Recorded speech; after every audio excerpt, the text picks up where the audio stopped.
একটা প্রশ্ন দিয়ে শুরু করছি। 15ই ফেব্রুয়ারি যদি পাকিস্তান ভারতের বিরুদ্ধে না খেলে তাহলে কি সেটা বিশ্বকাপ থাকবে, নাকি থাকবে শুধু নামের বিশ্বকাপ আর এর ভেতরটা থাকবে পুরোপুরি ফাঁকা এক ব্যবসা? আরো একটা ভয়ঙ্কর প্রশ্ন, বাংলাদেশ যখন বলল নিরাপত্তা নেই, ভারতের মাটিতে তারা খেলতে পারবে না, তখন ইন্টারন্যাশনাল ক্রিকেট কাউন্সিল আইসিসি বলল তোমরা বাদ। আর পাকিস্তান যখন বলল ভারতের সঙ্গে তারা খেলবেই না, তখনই আইসিসির ঘুম ভাঙলো, হুঁশিয়ারি এলো, বিবৃতি এলো, নীতির কথা উঠলো। কেন? আজ আমরা খুঁজবো আইসিসির সঙ্গে এই সংঘাতের আসল সূত্র কোথায়, কেন আইসিসির বিরুদ্ধে উঠেছে বড় দেশগুলোর পাশে দাঁড়ানোর মতো গুরুতর অভিযোগ। বাংলাদেশের দাবি কি আদৌ অযৌক্তিক ছিল, নাকি ছোট দেশ বলেই শোনা হয়নি? আর আরো সবচেয়ে ভয়ঙ্কর প্রশ্ন, একজন মুস্তাফিজুর রহমান আইপিএল থেকে বাদ পড়তেই বাংলাদেশও বাদ, পাকিস্তান বয়কট আর বিশ্বকাপ টালমাটাল। তাহলে কি এক মুস্তাফিজ ইস্যুতেই কেঁপে উঠেছে গোটা বিশ্ব ক্রিকেট? আর সবকিছুর মাথায় বসে থাকা বিসিসিআই আর জয়শায়ের আইসিসি, এই বিশ্বকাপ কি ক্রিকেটারদের নাকি একক ভারতের? আজকে সেই প্রশ্নের উত্তরগুলোই খুঁজে আনবার চেষ্টা করব প্রথম কলকাতার বিশ্লেষণমূলক টক শো প্রাসঙ্গিক প্রসঙ্গে। প্রতিদিনকার মতো এই অনুষ্ঠানে আমি সুব্রত আচার্য এবং আমার সঙ্গে আলোচক বিশ্লেষক প্রথম কলকাতার ডেপুটি এডিটর পরমাশিস ঘোষরায়। পরমাশিস, তোমাকে প্রথম স্বাগত। পরমাশিস, বিশ্বকাপ তো টালমাটাল অবস্থা, হচ্ছেটা কি? বিষয়টা হচ্ছে যে পাকিস্তানের তরফ থেকে একদম কারেন্টলি যে প্রস্তাব এসছে যে পাকিস্তানের সঙ্গে ইন্ডিয়ার যে খেলাটা পড়েছে সেই খেলাটা তারা বয়কট করতে চাইছে। কারণ কি? কারণ আইসিসির কিছু সিদ্ধান্তহীনতা, সিদ্ধান্তের নানা রকম দৃষ্টিভঙ্গি, বাংলাদেশের জন্য একরকম, সেই জায়গা থেকে তারা একটা স্ট্যান্ড পয়েন্ট নেয় যে আমরা খেলবো কিন্তু ভারতের মাটিতে খেলবো না। সেই জায়গায় শেষ পর্যন্ত নানান জলঘোলার পরে, ক্রাইসিস ম্যানেজার, বোর্ড মিটিং, অনেক কিছুর পরেও শেষ পর্যন্ত বাংলাদেশকে বাদ দেয়া হলো। আমরা দেখলাম কি, বোর্ড মিটিং এ একমাত্র বাংলাদেশকে সমর্থন করেছিল পাকিস্তান। আমি তোমাকে একটু থামিয়ে জাস্ট একটু সূত্র ধরে নিচ্ছি যে সংঘাতের সূত্রটা আসলে কোথা থেকে। এই সংঘাতের শুরু কিন্তু পাকিস্তান দিয়ে নয়। আজকে যে পাকিস্তান নিয়ে বিতর্ক হচ্ছে এটি কিন্তু সংযোজন, এবং অত্যন্ত গুরুত্বপূর্ণ অবশ্যই সংযোজনের ক্ষেত্রে। শুরু হয়েছিল বাংলাদেশ নিয়ে, যেটা তুমি বলছিলে। আইপিএল এ মুস্তাফিজুর রহমানকে কলকাতা নাইট রাইডার্স থেকে বাদ দেওয়ার পর বাংলাদেশ ক্রিকেট বোর্ড সরাসরি জানায় যে নিরাপত্তার ঝুঁকির কারণে ভারতে গিয়ে বিশ্বকাপ খেলতে পারবে না তারা, ভেন্যু বদল চাই। এটা কি খুব স্বাভাবিক দাবি ছিল বাংলাদেশের পক্ষ থেকে? না, এর আগেও পাকিস্তান, শ্রীলঙ্কা, আফগানিস্তান নিরাপত্তার কথা বলে ভেন্যু বদল করেছে, কিন্তু বাংলাদেশের ক্ষেত্রে আইসিসি বলল ভারতেই খেলতে হবে, নাহলে তো তোমাদের খেলার দরকার নেই বা তোমরা বাদ। ফলাফল কি দাঁড়ালো? বাংলাদেশ বাদ, আর সেই জায়গায় ঢুকে পড়লো স্কটল্যান্ড। প্রশ্ন উঠলো, নিরাপত্তা কি কেবল শুধু বড় দেশের জন্য? আজকে যখন পাকিস্তান বিশ্বকাপ বয়কট না করেও তারা কৌশলী চালালো বাংলাদেশের পক্ষে নৈতিক সমর্থন করে, চিরপ্রতিদ্বন্দ্বী ম্যাচটি তারা খেলবে না, কিন্তু তারা বিশ্বকাপ বয়কট করছে না। তুমি এটা জানো যে ভারত এবং পাকিস্তান এই দুটো দেশের সঙ্গে আইসিসির একটি চুক্তি রয়েছে। সেই চুক্তিটা কি?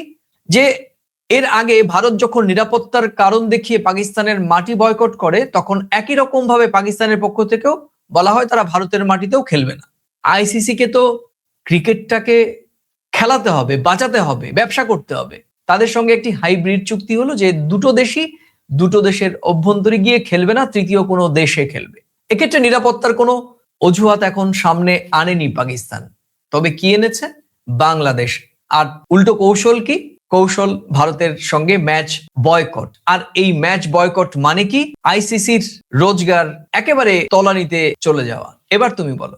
একেবারে আমি যদি ঘুরিয়ে বলি যে এক কথা, আইসিসি কে একদম সাঁড়াশি দিয়ে চেপে ধরেছে পাকিস্তান। বোর্ড মিটিং এ 14টা দেশের সমর্থন, 14টা না 15টা দেশের সমর্থন, শুধুমাত্র বাংলাদেশের পাশে দাঁড়িয়েছিল পাকিস্তান। সেই পাকিস্তান এখন ভারতের মাটিতে যেমন পাকিস্তানের প্লেয়াররা খেলবে না, ভারতের প্লেয়াররাও পাকিস্তানের মাটিতে খেলবে না, অন্য দেশে গিয়ে খেলা হবে। সেই জায়গায় দাঁড়িয়ে এই বিশ্বকাপের সবচাইতে ব্যবসায়িক সাফল্যের যে ম্যাচ ইন্ডিয়া পাকিস্তান, সেই ম্যাচ থেকে সরে দাঁড়ালো পাকিস্তান। পরবর্তীতে প্রশ্ন আসছে, কোনোভাবে যদি ফাইনালি মুখোমুখি হয়, সেটা অনেক পরের কথা। এটা একেবারে সাঁড়াশি দিয়ে চেপে ধরা। এখন আইসিসি কি করে? হুঁশিয়ারি দেবে? বিশ্বকাপ ক্রিকেট কি হুঁশিয়ারি দিয়ে হয়? আদৌ কি না, না, সেটা সম্ভব? আইসিসি অনেক বেশি সক্রিয়। পরমাশিস, এখানেই বড় প্রশ্ন উঠেছে যে আইসিসি কি বড় দেশকে ভয় পায় আর ছোট দেশকে গোনায় ধরে না? কেন বলছি যে পাকিস্তান ঢুকতেই কিন্তু আইসিসির সুর বদল, যেটা বাংলাদেশের দিক থেকে দেখা গেছিল যে তারা কোনো গাই করেনি, বাংলাদেশকে উপেক্ষা করেছে এবং দীর্ঘ সময় পর তখন তারা এই ক্রাইসিস ম্যানেজার পাঠানো, ইমেইলে চালাচালি, ভিডিও কনফারেন্সে কথা বলা, সেটা একদম শেষ সময় যখন হাতে আর কোনো সময় ছিল না, সময়ের ফাঁদে ফেলেছিল বাংলাদেশকে। পাকিস্তানের ক্ষেত্রে কিন্তু সেটা আমরা দেখিনি, কারণ গতকালই যখন পাকিস্তানের সরকারি এক্স হ্যান্ডেলে বলে দেওয়া হলো যে তারা বিশ্বকাপ খেলবে কিন্তু ভারতের সঙ্গে ম্যাচ খেলবে না, তখনই কয়েক মিনিটের মধ্যেই পাল্টা সুর চওড়া করেছে আইসিসি। তাহলে কি দাঁড়ালো? বাংলাদেশ বাদ পড়ার প্রতিবাদে পাকিস্তান ঘোষণা করলো বিশ্বকাপে খেলবে কিন্তু ভারতের বিরুদ্ধে খেলবে না, আর এই ঘোষণার পরই আইসিসির পাল্টা হুঁশিয়ারি এলো। তারা কি বলল? তারা বলল যে বেছে বেছে ম্যাচ খেলা বিশ্ব ক্রিকেটের স্বার্থের পরিপন্থী, এতে বিশ্ব ক্রিকেটের বাস্তুতন্ত্র ক্ষতিগ্রস্ত হবে। একটা প্রশ্ন আসে সঙ্গত কারণে পরমাশিস, যে বাংলাদেশ বাদ দেওয়ার সময় এই বিশ্ব ক্রিকেটের স্বার্থটা কোথায় দেখেছিলেন আইসিসির শীর্ষ কর্মকর্তারা? বাংলাদেশ বাদ গেলে আইসিসির ব্যবসায় ক্ষতি হয়নি, কিন্তু পাকিস্তান ভারত ম্যাচ না খেললে ক্ষতি হবে। এখন তারা কি আসল ভাবছে? জায়গাটায় হাত দিয়েছে পাকিস্তান। এখন আইসিসি কি ভাবছে? কারণ আইসিসির কাছে যে বিষয়গুলো এখন বড় প্রশ্ন, সেটি হচ্ছে সম্প্রচার সত্ত্ব, স্পন্সর, বিজ্ঞাপন, টিকিট বিক্রি, এই সবই তো এখন কার্যত ধস। এটা তো হওয়ারই ছিল। আমি আগেও বলেছি যে তুমি লজিস্টিক যেমন দেখবে, তুমি ব্যবসাটা তো দেখবে। বাংলাদেশ বাদ পড়লো, পাকিস্তান, ইন্ডিয়া পাকিস্তানের খেলা হবে না। এবার আইসিসি বুঝুক, আইসিসি এবার বুঝুক। বিসিসিআর কর্মকর্তাও যে আইসিসির কর্মকর্তাও সে, এই কর্মকর্তার পাল্লা ভারী দিয়ে একটা আন্তর্জাতিক সংগঠন কখনো তার সিদ্ধান্ত, তার পরিচালন পদ্ধতি এরম ভাবে করতে পারে না। যেদিকে পাল্লা ভারী সেদিকে নিয়ন্ত্রণ থাকবে, তার নিরপেক্ষতা থাকে। এবার এবার এই ফাটাবাসে পড়লো, পছন্দ মতন খেলবো না, পছন্দ মতন তুমি খেলবো না, আর তুমি প্লেয়ারদের নিরাপত্তা না দিয়ে তাকে জোর করে আরেক দেশে এনে খেলাবে। তোমার যেমন নীতি থাকতে পারে, একটা দেশের সার্বভৌমত্ব, দেশের তার গরিমাও নষ্ট থাকতে পারে, তাদের দেশের সরকারের নিরাপত্তা ব্যবস্থা থাকতে পারে। একটা বাংলাদেশ একটা ছোট দেশ, তো কি হচ্ছে? তার দেশের সরকার তার দেশের প্লেয়ারের নিরাপত্তার কথা বলতে পারে না? দেখো, ভারত বাংলাদেশের সঙ্গে যে সম্পর্ক, নিরাপত্তার প্রশ্নে যদি সাবধানতা অবলম্বন করে, নিরাপত্তার প্রশ্নে যদি ভারত বাংলাদেশ এই সাবধানতা অবলম্বন করে, আইসিসির কোথায় লাগবে? এখন কি করবে? পরমাশিস, তুমি একটা কথা বললে বাংলাদেশ ছোট দেশ, আমি জানি তুমি হয়তো সেই অর্থে বলনি, কিন্তু আমি দর্শকদের উদ্দেশ্যে বলছি, তোমাকে আমি সেই অর্থে মানে কি, বাংলাদেশকে ছোট দেশ অন্তত আমি জনসংখ্যায় বা ভৌগোলিক সীমার অনুযায়ী। তুমি কি কারণে বাংলাদেশকে বাদ দেওয়া হলো? ক্রিকেট বিশ্বে বাংলাদেশ একেবারেই ছোট নয়, কারণ ক্রিকেট বিশ্বে ক্রিকেটের ভক্তদের বা ক্রিকেট দর্শকের নিরিখে মোট দর্শকের মধ্যে বাংলাদেশের দর্শক সংখ্যা 20%। অর্থাৎ আমি সেটা বলিনি। আমি বিশ্ব ক্রিকেটের কোনোভাবেই মঞ্চে বাংলাদেশ তো অবশ্যই এগিয়ে। আমি আইসিসি যদি ভৌগোলিক এবং জনসংখ্যার ভিত্তিতে যদি ছোট দেশ বলি, একদম না, ঠিক আছে, সেই জায়গা থেকে। আমাদের দর্শকরাও তোমার কথা বুঝতে পেরেছেন, কিন্তু আমি ক্রিকেট অঙ্ককে সামনে এনে বললাম যে আইসিসি যদি সেই ভৌগোলিকভাবে জনসংখ্যার দিক থেকে বাংলাদেশকে বিচার করে, তাহলে সেক্ষেত্রে এই বিচারটি ভুল ছিল। কারণ একদমই তাই। আইসিসির কাছে এই ভৌগোলিক বা জনসংখ্যার দিক থেকে বরং তাদের কাছে বিচার করা উচিত ছিল যে মোট ক্রিকেট ভক্তদের মধ্যে আমার দর্শক সংখ্যা কত, আমার ব্যবসাটা কত হবে দর্শক সংখ্যা দিয়ে। বাংলাদেশের দর্শক সংখ্যা কত বা ওপার বাংলায় ক্রিকেট ভক্তদের সংখ্যা কত ছিল, সেখানেও আইসিসির ক্যালকুলেশন এই নোংরা রাজনীতির কাছে হেরে গিয়েছে। একদমই তাই। কার ছোট দেশ, কে জনসংখ্যায় ছোট, সেটা দিয়ে তো দেশটাকে বিচার করলে হবে না। দেখতে হবে, তুমি যেমন লজিস্টিক হাবের কথা বলছো, আইসিসি তো লজিস্টিক হাব, সে যেমন প্রথম বিনিয়োগ দেখবে, ততক্ষণ লভ্যাংশটাও দেখবে। তো সেই জায়গা থেকে দেখতে গেলে সমান দৃষ্টিতে না দেখলে আজকে যেটার ফল সেটা ভুগতে হবে। আরো দেখো, কত কিছু হবে তুমি দেখো, আরো কত অনেক কিছু হবে। অনেক কিছু পাকিস্তান বেঁকে বসেছে, এবার অন্য কেউ, এবার সবাই সারা চেপে ধরবে। দেখো, এই মুহূর্তে তোমাকে আমি আবার বাস্তবতাও বলি, অন্য দেশগুলো কে বেঁকে বসবে, কে ভারতের সঙ্গে খেলবে না, সেগুলো তর্কের পরের চ্যাপ্টার, কিন্তু মূল বিষয়টি ভারত এবং পাকিস্তানের ম্যাচ কিন্তু কার্যতপক্ষে আইসিসির কাছে একটা সোনার ডিম। কেন আমি তোমায় বলছি, এটা কি শুধু খেলা বা কোনো ইভেন্ট না, এটি সরাসরি ভারত এবং পাকিস্তানের একটা মানসিক স্নায়ু যুদ্ধ। বিশ্বজুড়ে সবচেয়ে বেশি দেখা ক্রিকেট ম্যাচ এই দুই দেশের লড়াই। শেষ আইসিসি টুর্নামেন্টে দুই দল মুখোমুখি হয়েছিল 2024-এর টি-20 বিশ্বকাপ। এই ম্যাচ মানে টিকিট সোল্ড আউট, বিজ্ঞাপনের দাম কয়েকশো গুণ বেড়ে যাওয়া, স্পন্সরদের হুড়োহুড়ি আর সম্প্রচার সত্ত্ব নিয়ে টানা হেচড়া। দর্শকদের কাছে এটা শুধুমাত্র খেলা নয় পরমাশিস, 22 গজের যুদ্ধও নয়, এটা কার্যত ভারত পাক যুদ্ধ। আর এখানে যুদ্ধ মানেই মিলিয়ন বিলিয়ন ডলার, আর সেই ডলার থেকে এবার বঞ্চিত হওয়ার একটা ভীষণ রকম আশঙ্কার মেঘ দেখা যাচ্ছে। কি বলবে? স্বাভাবিক, মানে এই জাতীয় খেলায় ভারত পাকিস্তান একটা বড় বাজার, সেই বাজারে যদি কেউ বিঘ্ন ঘটায়, পাকিস্তান যদি বেঁকে বসে, এখানে আইসিসির কি করার আছে? আইসিসি এখন নীতির কথা শোনাচ্ছে। নীতি তো সবার সঙ্গে সমান হওয়া উচিত ছিল। একটা সামান্য ইস্যুকে কেন্দ্র করে নিরাপত্তার প্রশ্নে একটা টিম অন্য দেশে গিয়ে খেলতে চাইছে, এত টানাপোড়েন করার পর এখন কি হলো? তোমার লজিস্টিকও গেল, ব্যবসাতেও মন্দা। এবার কি করবে? এখন নীতির কথা আসছে তোমাদের।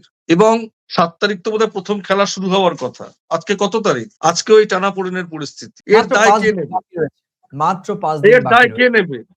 আইসিসির মতন একটা সংস্থা, 7 তারিখ থেকে খেলা, আজকে 2রা ফেব্রুয়ারি আমরা কথা বলছি, এখন টানাপোড়েন পরিস্থিতি। কেন এটা হলো? কিসের জন্য হলো? না না, আইসিসি দেখো, আইসিসি পরীক্ষায় ফেল ভাই, আমি পরিষ্কার বলছি। সেটাই তো বলছি।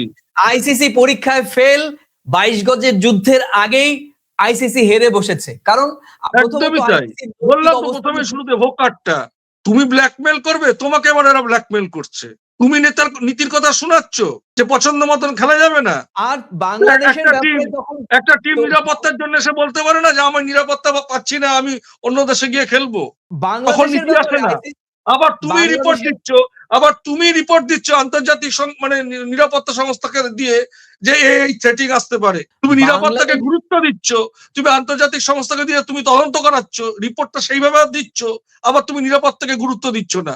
যখন কেউ বলছে আমার নিরাপত্তার প্রশ্নে আমি ওখানে যাব না। পরমাশিস, বাংলাদেশের ব্যাপারে তুমি মুখে কুলুপ এঁটে বসেছিলে, আর পাকিস্তান যখন হুমকি দিল ভারতের সঙ্গে ম্যাচ খেলবে না, এখন তুমি হরহরি কম্প। কেন ভাই এই দ্বিচারিতা কেন? আজকে এই নোংরা রাজনীতি ঢুকিয়ে গোটা বিশ্বের কাছে, এই ক্রিকেট প্রেমীদের কাছে আজকে আইসিসি কি কতটা খেলোতে পরিণত হয়েছে পরমাশিস?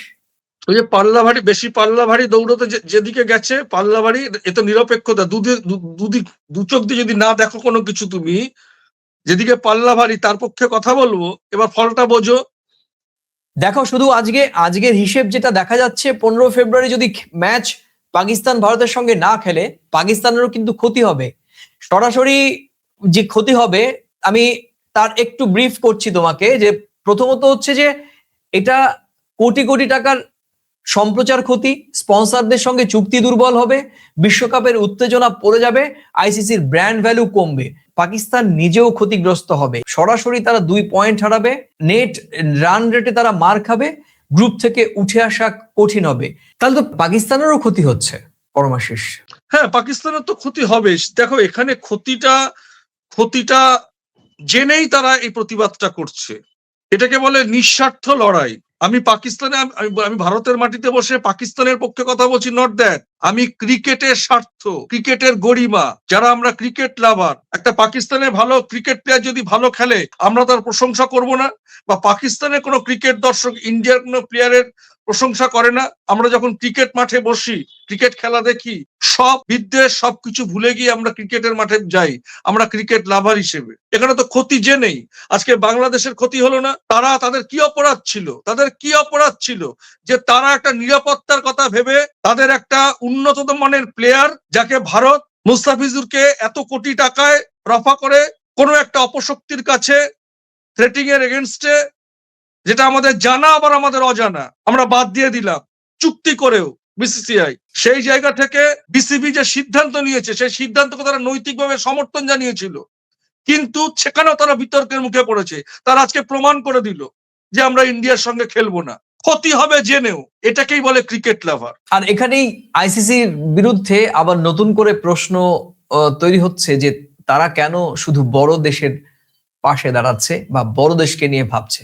এই মুহূর্তে আইসিসি আরো বিতর্কের মুখে পড়বে, আরো বিতর্কের মুখে পড়বে আইসিসি। তুমি দেখো না, দেখতে থাকো। দেখো, বিতর্ক কিন্তু অনেক গভীরে, কারণ আইসিসির ক্ষমতার কেন্দ্রে সবচেয়ে প্রভাবশালী ব্যক্তিটির নাম জয় শাহ। তিনি একসঙ্গে আইসিসির শীর্ষ নেতৃত্বে এবং একই সঙ্গে ভারতীয় ক্রিকেট বোর্ডের ক্ষমতার কেন্দ্রবিন্দুতেও। তাই এখন প্রশ্ন এটাই সামনে এসেছে যে আইসিসির সিদ্ধান্ত কি নিরপেক্ষ, নাকি শুধুই ভারতের স্বার্থ রক্ষাকারী। বাংলাদেশ বাদ গেলে ভারতের কোনো ক্ষতি হয়নি, কিন্তু পাকিস্তান ভারত ম্যাচ বাদ গেলে ক্ষতি হবে আইসিসির আয়ে, স্পন্সরশিপে এবং অবশ্যই সম্প্রচার বাণিজ্যে। এই কারণেই কি আইসিসি এতটা আতঙ্কিত হয়ে কয়েক মিনিটের মধ্যেই প্রতিক্রিয়া বা হুঁশিয়ারি দিতে শুরু করেছে? একদমই তাই। আইসিসির সামনে ঠিক কি রাস্তা খোলা আছে বলে মনে করো? যদি আমরা ধরেই নিই বা এটা সত্যিকার অর্থেই ধরে নেওয়ার মতোই যে ভারত পাকিস্তানের খেলাটি 15ই ফেব্রুয়ারি হচ্ছে না, এখন ঢোক গিলবে, কিছু করার নেই। ঢোক গেলা ছাড়া কোনো উপায় নেই। এখন জেদাজেদি করে ঢোক গেলা ছাড়া কোনো উপায় নেই। মান থাকতে ঢোক মানে কিছু না খেয়ে ঢেকুর তুলতে হবে। মান তো বাঁচাতে হবে, কিন্তু এ মান বাঁচবে না। আজকে পাকিস্তান তো আজকে বলছে, বিতর্কে কি আজকে বলার পরে বিতর্ক শুরু হয়েছে? বিতর্ক শুরু হচ্ছে অনেক আগে। 7 তারিখ খেলা, আজকেও বিতর্ক, নীতির কথা বলা হচ্ছে, হুঁশিয়ারি দিচ্ছে। লজিস্টিক এবার কি হবে, ব্যবসা কি হবে। 14খানা দেশ, 15টা দেশ যখন কথা বলবে আইসিসির এগেনস্টে, বোর্ড অফ ডিরেক্টরস এর মিটিং ডেকে একটা ইয়ে করেছিল না, পাল্লা কার দিকে ভারী প্রমাণ করেছিল না বাংলাদেশের এগেনস্টে গিয়ে। এবার দেখো কি হয়। না সেখানে তো মানে লাভ তো আর কিছু হচ্ছে না। আইসিসির মূল লাভ ছিল তো ব্যবসা করা।